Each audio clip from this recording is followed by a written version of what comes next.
नमस्कार दोस्तों। साहित्यिक रचनाओं, कथा कहानियों और उपन्यासों के इस चैनल कहानियाँ जिंदगी की पर मैं शैली नारायण एक बार फिर आप सबका तहे दिल से स्वागत करती हूँ। और आइए आज सुनते हैं हिंदी साहित्य के जाने माने लेखक श्री जयशंकर प्रसाद जी द्वारा रचित एक बेहद ही खूबसूरत कहानी, अपराधी।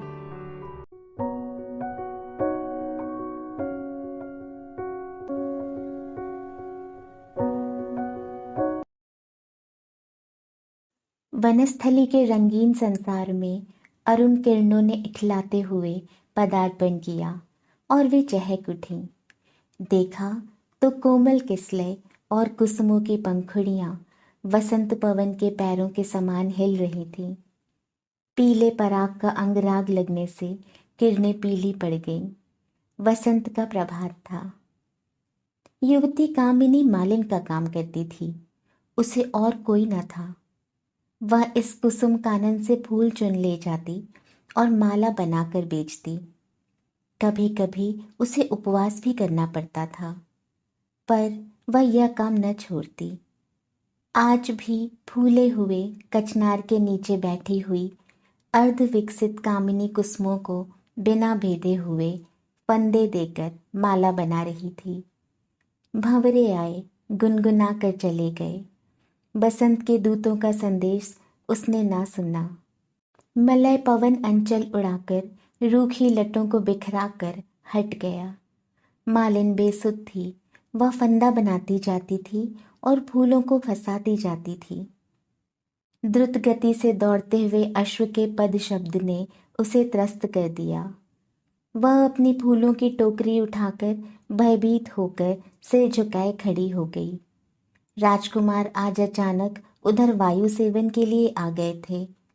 उन्होंने दूर ही से देखा, समझ गए कि वह युवती त्रस्त है। बलवान अश्व वहीं रुक गया। राजकुमार ने पूछा, तुम कौन हो? कुरंगी कुमारी के समान बड़ी बड़ी आंखें उठाकर उसने कहा, मालिन। क्या तुम माला बनाकर बेचती हो? हाँ। यहाँ का रक्षक तुम्हें रोकता नहीं? नहीं, यहाँ कोई रक्षक नहीं है। आज तुमने कौन सी माला बनाई है? यही कामिनी की माला बना रही थी। तुम्हारा नाम क्या है? कामिनी। वाह, अच्छा, तुम इस माला को पूरी करो, मैं लौटकर उसे लूंगा। डरने पर भी मालिक ठीक था। उसने कहा, धूप निकल आने पर कामिनी का सौरभ कम हो जाएगा। मैं शीघ्र आऊंगा, कहकर राजकुमार चले गए। मालिन ने माला बना डाली। किरणें प्रतीक्षा में लाल पीली होकर धवल हो चली। राजकुमार लौटकर नहीं आए। तब उसी ओर चली जिधर राजकुमार गए थे। युवती बहुत दूर न गई होगी कि राजकुमार लौटकर दूसरे मार्ग से उसी स्थान पर आए। मालिन को देखकर पुकारने लगे, मालिन, ओ मालिन। दूरागत कोकिल की पुकार का सा वह स्वर उसके कान में पड़ा था। वह लौट आई। हाथों में कामिनी की माला लिए वह वन लक्ष्मी के समान लौटी। राजकुमार उसी दिन सौंदर्य को सकुतूहल देख रहे थे। कामिनी ने माला गले में पहना दी। राजकुमार ने अपना कौशेय उष्णीय खोलकर मालिन के ऊपर फेंक दिया। कहा, जाओ, इसे पहन कर आओ। आश्चर्य और भय से लताओं की झुरमुट में जाकर उसने आज्ञानुसार कौशेय वसन पहना। बाहर आई तो उज्ज्वल किरणें उसके अंग अंग पर हंसते हंसते लोटपोट हो रही थी। राजकुमार मुस्कुराए और कहा, आज से तुम इस कुसुम कानन के वन पालिका हुई हो, स्मरण रखना। राजकुमार चले गए। मालिन किंग कर्तव्य विमूढ़ होकर मधुक वृक्ष के नीचे बैठ गई। वसंत बीत गया, गर्मी जलाकर चली गई। कानन में हरियाली फैल रही थी। श्यामल घटाएं आकाश में और शस्य शोभा धरणी पर एक सघन सौंदर्य का सृजन कर रही थीं। वन पालिका के चारों ओर मयूर घेर कर नाचते थे। संध्या में एक सुंदर उत्सव हो रहा था। रजनी आई। वनपालिका के कुटीर को तम ने घेर लिया। मूसलाधार वृष्टि होने लगी। युवती प्रकृति का मदविह्वल लास्य था। वनपालिका पर्ण कुटीर के वातायन से चकित होकर देख रही थी। सहसा बाहर कंपित कंठ से शब्द हुआ, आश्रय चाहिए।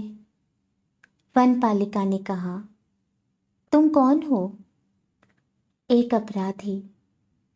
तब यहाँ स्थान नहीं है।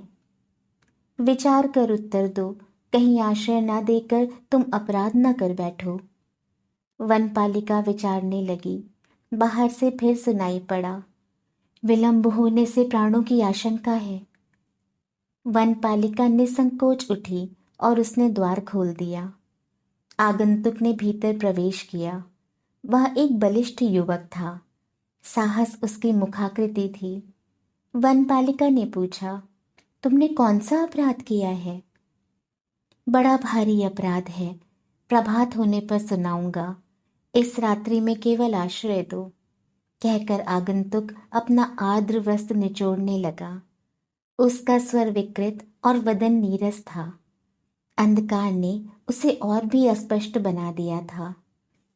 युवती वनपालिका व्याकुल होकर प्रभात की प्रतीक्षा करने लगी। सहसा युवक ने उसका हाथ पकड़ लिया। वह त्रस्त हो गई। बोली, अपराधी, यह क्या? अपराधी हूं सुंदरी। अब की बार उसका स्वर परिवर्तित था। पागल प्रकृति पर्णकुटी को घेर कर अपनी हंसी में फूटी पड़ती थी। वह कर स्पर्श उन्मादकारी था। कामनी की धमनियों में बाहर के बरसाती नालों के समान रक्त दौड़ रहा था।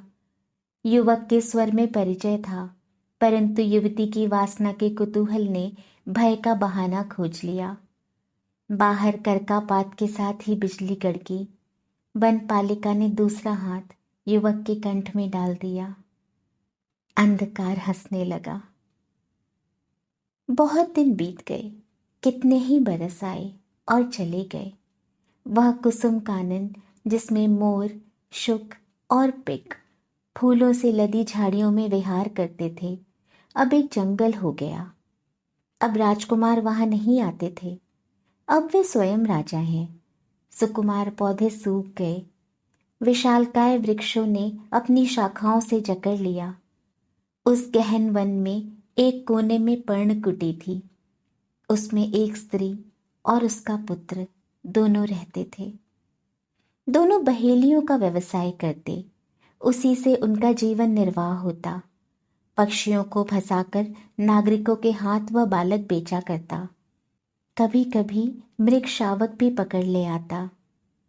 एक दिन वनपालिका का पुत्र एक सुंदर कुरंग पकड़कर नगर की ओर बेचने के लिए ले गया। उसकी पीठ पर बड़ी अच्छी बूटियां थीं।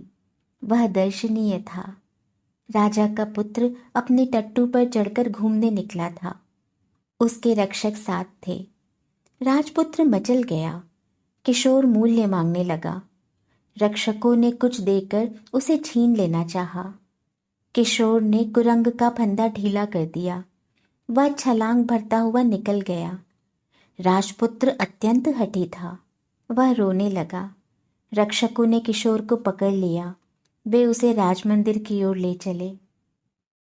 वातायन से रानी ने देखा, उसका लाल रोता हुआ लौट रहा है। एक आंधी सी आ गई। रानी ने समाचार सुनकर उस बहेलिये के लड़के को बेतों से पीटे जाने की आज्ञा दी।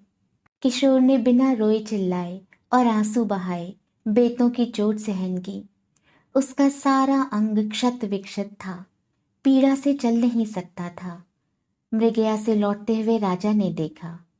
एक बार दया तो आई, परंतु उसका कोई उपयोग न हुआ। रानी की आज्ञा थी। वनपालिका ने राजा के निकल जाने पर किशोर को गोद में उठा लिया। अपने आंसुओं से घाव धोती हुई उसने कहा, आह, वे कितने निर्दयी हैं। फिर कई वर्ष बीत गए। नवीन राजपुत्र को मृगया की शिक्षा के लिए लक्ष्य साधने के लिए वही नगरोपकंठ का वन स्थिर हुआ। वहां राजपुत्र हिरणों पर, पक्षियों पर तीर चलाता। वनपालिका को अब फिर कुछ लाभ होने लगा। हिरणों को हाँकने से, पक्षियों का पता बताने से कुछ मिल जाता है, किंतु उसका पुत्र किशोर राजकुमार की मृगया में भाग न लेता। एक दिन वसंत की उजली धूप में राजा अपने राजपुत्र की मृगया परीक्षा लेने के लिए 16 बरस बाद उस जंगल में आए। राजा का मुंह एक बार विवर्ण हो गया। उस कुसुम कानन के सभी सुकुमार पौधे सूख कर लोप हो गए हैं। उनकी पेड़ियों में कहीं कहीं 2-1 अंकुर निकलकर अपने प्राचीन बीज का निर्देश करते थे। राजा स्वप्न के समान उस अतीत की कल्पना कर रहे थे। अहेरियों के वेश में राजपुत्र और उनके समवयस्क जंगल में आए। किशोर भी अपना धनुष लिए एक ओर खड़ा था। कुरंग पर तीर छूटे। किशोर का तीर कुरंग के कंठ को भेद कर राजपुत्र की छाती में घुस गया। राजपुत्र अचेत होकर गिर पड़ा। किशोर पकड़ लिया गया। इधर वनपालिका राजा के आने का समाचार सुनकर फूल खोजने लगी थी। उस जंगल में अब कामिनी कुसुम नहीं थे। उसने मधुक और दूर्वा की सुंदर माला बनाई। यही उसे मिले थे। राजा क्रोध से उन्मत्त थे। प्रतिहिंसा से कड़क कर बोले, मारो। बदिकों के तीर छूटे। वह कमनीय कलेवर किशोर पृथ्वी पर लौटने लगा। ठीक उसी समय मधुक मालिका लिए वनपालिका राजा के सामने पहुंची। कठोर नियति जब अपना विधान पूर्ण कर चुकी थी, तब कामिनी किशोर के शव के पास पहुंची। पागल सी उसने माला राजा के ऊपर फेंकी और किशोर को गोद में बैठा लिया। उसकी निश्चेष्ट आंखें मौन भाषा में जैसे माँ माँ कह रही थी। उसने हृदय में घुस जाने वाली आंखों से एक बार राजा की ओर देखा और भी देखा राजपुत्र का शव। राजा एक बार आकाश और पृथ्वी के बीच में हो गए, जैसे वह कहाँ से कहाँ चले आए। राजपुत्र का शोक और क्रोध से बहती हुई बरसाती नदी की धारा में बुल्ले के समान बह गया। उनका हृदय विषय शून्य हो गया। एक बार सचेत होकर उन्होंने देखा और पहचाना अपना वही जीर्ण कौशे उश्रीष वनपालिका। राजा। कामिनी की आंखों में आंसू नहीं थे। यह कौन था? गंभीर स्वर में सर नीचा किए वनपालिका ने कहा, अपराधी। दोस्तों, जयशंकर प्रसाद जी द्वारा रचित इस बेहद ही खूबसूरत कहानी के साथ आप चलती हूँ। बहुत जल्द फिर मिलूंगी। तब तक अपना और अपनों का बहुत सा ख्याल रखें। चैनल पर पहली बार आए हो या अब तक ना किया हो तो चैनल को सब्सक्राइब करना बिल्कुल ना भूलें। पसंद आए तो कहानी को लाइक और शेयर करें। कहानी से संबंधित अपनी प्रतिक्रियाएं हमें कमेंट बॉक्स में लिखकर ज़रूर बताएं। स्वस्थ, सुरक्षित और प्रसन्न रहें। नमस्कार।